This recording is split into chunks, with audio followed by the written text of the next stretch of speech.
Salam alaikum, je me présente, je m'appelle M. Ouriagli Moustapha, directeur des funérailles islamiques européennes à Schaerbeek, en Belgique. Nous sommes une société d'entreprise de pompes funèbres dits conventionnels classiques, orientée vers la communauté musulmane en Belgique. Et nous spécialisons beaucoup plus dans le domaine du rapatriement, mais également dans l'enterrement des inhumations ici, dans les carrés musulmans en Belgique. Nous sommes une entreprise fondée en 2014, ça fait bientôt 4 ans, on rentre bientôt dans la 4e année. Inch'Allah, alhamdoulilah, pour le moment, tout se passe très très bien. La raison donc de l'entreprise, on a constaté que la Belgique a une forte communauté de musulmans. On peut compter entre 900 000 jusqu'à 1 million de ressortissants d'origine musulmane en Belgique. Et d'où le fait de dire pourquoi ne pas avoir une entreprise pour notre communauté. Il existe effectivement des entreprises de pompes funèbres qui sont spécifiées et orientées vers la communauté musulmane, mais nous sommes très très peu en Belgique à avoir le terme islamique où on peut dire que le dirigeant ou le cadre est de lui-même de conviction musulmane. On pratique la religion sous le rituel de la sunna. Et donc, et ça pour nous, c'est un point assez important et une de nos valeurs le plus important dans le cadre de nos décès. On intervient sur tout le territoire national en Belgique, aussi bien sur Anvers, sur Bruxelles, sur Liège, Mons et dans les Ardennes, et effectivement à Bruxelles. Donc notre entreprise, donc, comme je dis, est assez spécialisée dans le domaine du rapatriement, qui est devenu l'un de nos points forts dans notre domaine. Et on travaille, de ce fait-là, on travaille surtout avec des organismes financiers installés en Belgique ainsi que des fonds funéraires. Je vais surtout essayer de reparler, de profiter que je rentre sur la discussion des assurances, parce qu'on est confronté, nous, en tant qu'employés funèbres, et surtout notre clientèle, les familles des défunts, sont confrontés avec un petit problème dans lequel ils n'ont pas le choix de choisir une entreprise de pompes funèbres. Souvent, on va dire la majorité de nos parents, qui sont des arrivants des années 1960-1970, à leur arrivée, ils ont souscrit une assurance auprès de la Banque Populaire ou auprès de Wafa Bank ici au Maroc ou en Belgique, d'une assurance décès. On va même dire à une époque, au consulat à Bruxelles, il y avait une petite agence Chabi au sein du consulat où on pouvait souscrire l'assurance rapatriement sur place directement.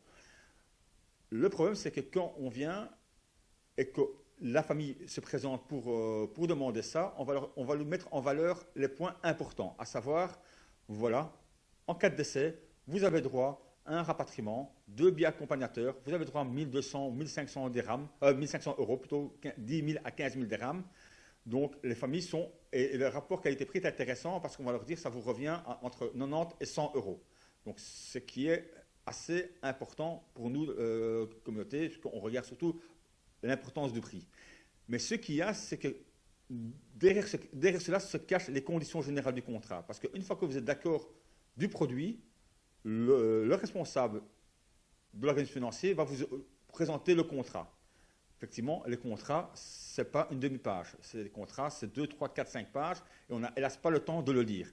Et dans ce contrat est bien stipulé, noir sur blanc, qu'en cas de décès, vous n'avez pas le droit de choisir une entreprise de pompes funèbres et que ceci est mandaté par l'organisme financier qui, eux, ont le droit de choisir l'entreprise. Et on se retrouve, à ce moment-là, la famille se retrouve confrontée avec des entrepreneurs dans lesquels ils n'ont pas décidé d'intervenir et ils se retrouvent bloqués.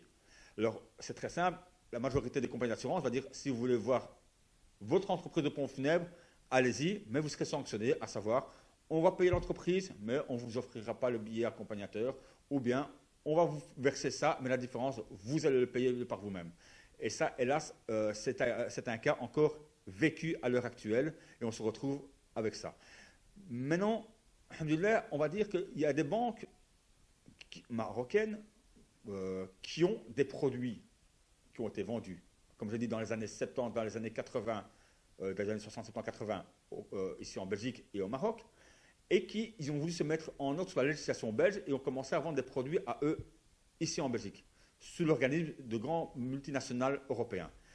Mais le problème, c'est que les conditions sont toujours identiquement les mêmes. On va dire qu'on va prendre le cas de la banque Wafa Bank, on va vous vendre un produit d'assurance à l'heure actuelle qui est peut-être très intéressant, mais dans les conditions du contrat, rien n'a changé par rapport à avant. c'est toujours eux qui ont le libre choix de l'entreprise de pompes funèbres. Et souvent, ils travaillent avec une compagnie ou une autre compagnie qui auront spécifiquement décidé de choisir. Il y a des fonds funéraires en Belgique, donc ça permet aussi, c'est peut-être moins cher. Souvent, on se dit souvent, ah, l'assurance c'est haram, l'assurance il y a des intérêts, l'assurance c'est pas autorisé, l'assurance c'est haram dans notre religion. Donc on s'oriente vers les fonds funéraires. On dit le fonds funéraire, c'est intéressant, il n'y a pas d'intérêt, il n'y a rien d'illicite. Donc de ce côté-là, ils préfèrent s'orienter vers les fonds funéraires.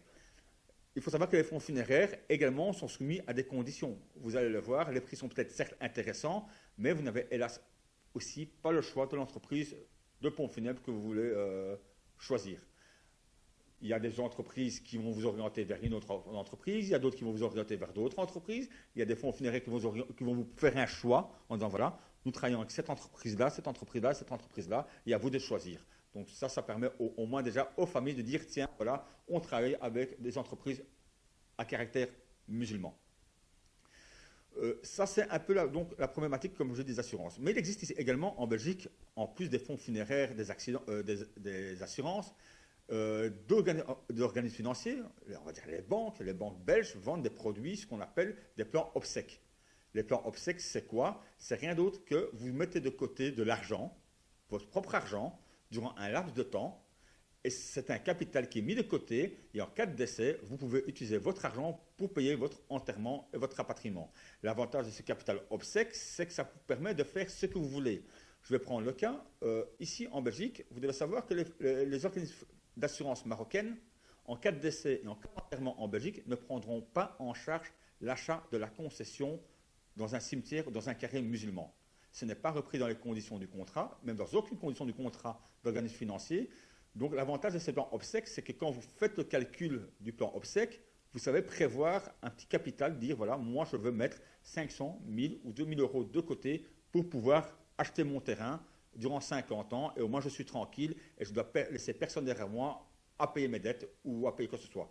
Et l'avantage des plans obsèques, c'est que vous êtes libre de choisir l'entreprise de votre choix, l'entreprise que vous voulez. On ne va pas vous inciter, proposer de dire cette entreprise d'une autre entreprise. Souvent, les gens qui prennent des plans obsèques ont l'avantage d'aller à la commune et de dire voilà, moi je vais faire ce qu'on appelle le terme les dernières volontés.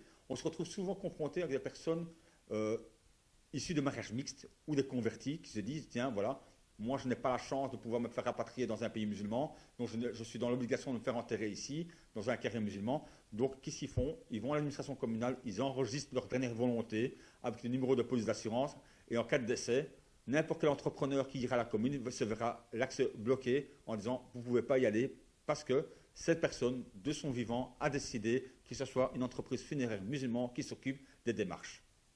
Voilà, ça c'est l'avantage des plans obsèques. Maintenant, on travaille également, notre société est surtout, comme je dis, spécialisée dans le rapatriement. Dans le cas de rapatriement, on est confronté à des contacts avec, avec des institutions diplomatiques marocaines, des instances diplomatiques algériennes, des instances diplomatiques turques, palestiniens, Kirghizistan, russes également, parce qu'on peut se retrouver avec des Tchétènes qui veulent se faire rapatrier en Russie. Donc, et chaque pays a sa propre législation. Moi, je vais plus me focaliser à l'heure actuelle sur la majorité qu'on a en Belgique, c'est-à-dire la communauté marocaine. Vous devez savoir que en cas de décès, une fois que le décès a été constaté et que nous avons fait les démarches administratives ici en Belgique, nous devons introduire une demande auprès des autorités marocaines pour pouvoir rentrer le corps au Maroc et nous devons attendre une autorisation qui doit provenir de la DAX. La DAX est une institution qui se trouve à Rabat et qui, eux, gère l'entrée des corps au Maroc.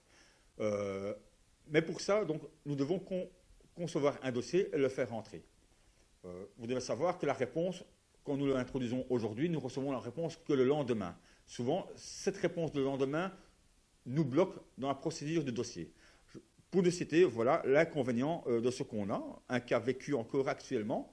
Nous avons un décès d'une personne, ici en Belgique, et il s'avère que l'administration communale nous a remis, dans la journée, tous les documents officiels en vue de son rapatriement. Il s'avère que, hélas, suite à Meiloud, les administrations marocaines sont fermées. La personne est décédée jeudi, nous sommes jeudi, nous faisons la démarche administrative jeudi, le lavage rituel a été effectué, le linceul a été fait, la mise sous cercueil a été faite, la fermeture sous cercueil a été effectuée. Maintenant, nous devons introduire une demande auprès des institutions marocaines, mais hélas, le vendredi, nous nous retrouvons confrontés avec une porte fermée. Pourquoi ? Parce qu'il faut savoir que les institutions marocaines font leur fête nationale, fête religieuse musulmane, donc ils prennent jour congé, comme ils font également les fêtes religieuses du pays dans lequel ils sont installés, savoir la Belgique. Donc on se retrouve, nous, confrontés à ce moment avec une porte fermée, pas de permanence, rien. Et de ce fait-là, maintenant, ça nous oblige à nous, pour une personne qui est décédée jeudi, dans laquelle la procédure qui était prévue, qui reparte vendredi soir ou samedi matin, de bloquer le corps jusque mardi pour être rapatrié.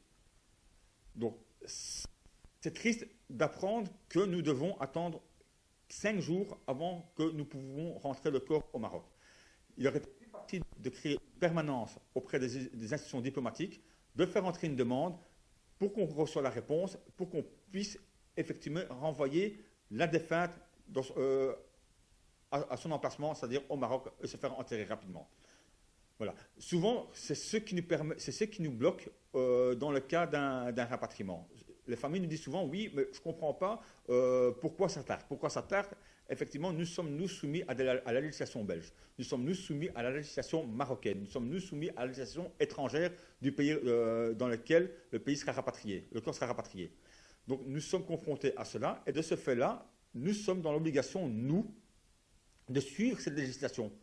Donc si moi je vous dis, oui, le corps partira demain, et que le consulat me dit non, c'est impossible, parce que c'est l'Eid, et chez nous c'est fermé, et vous attendrez lundi matin pour entrer une demande, et vous aurez réponse que mardi, ça signifie que le corps partira mardi soir ou mercredi.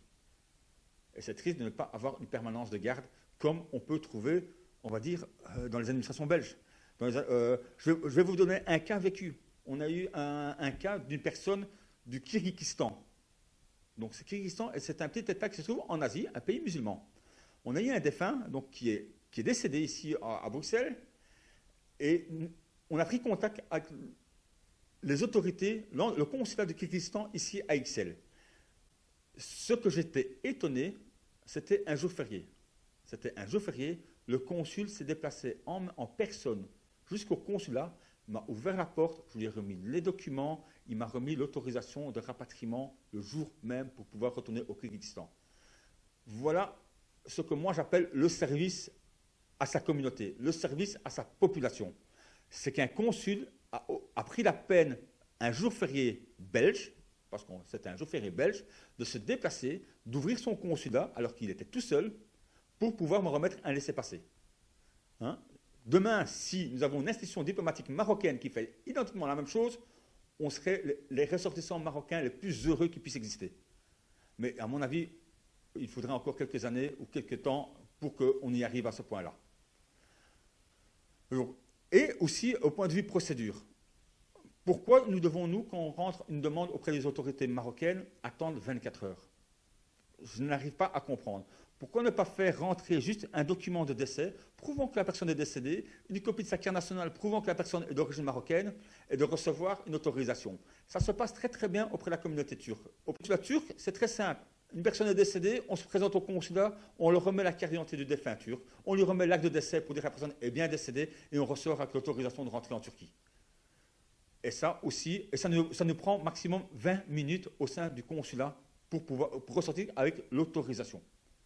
Mais à l'heure actuelle, dommage que pour nous, notre propre communauté, notre propre pays, nous ne pouvons pas encore arriver à ce point-là, de faire une permanence.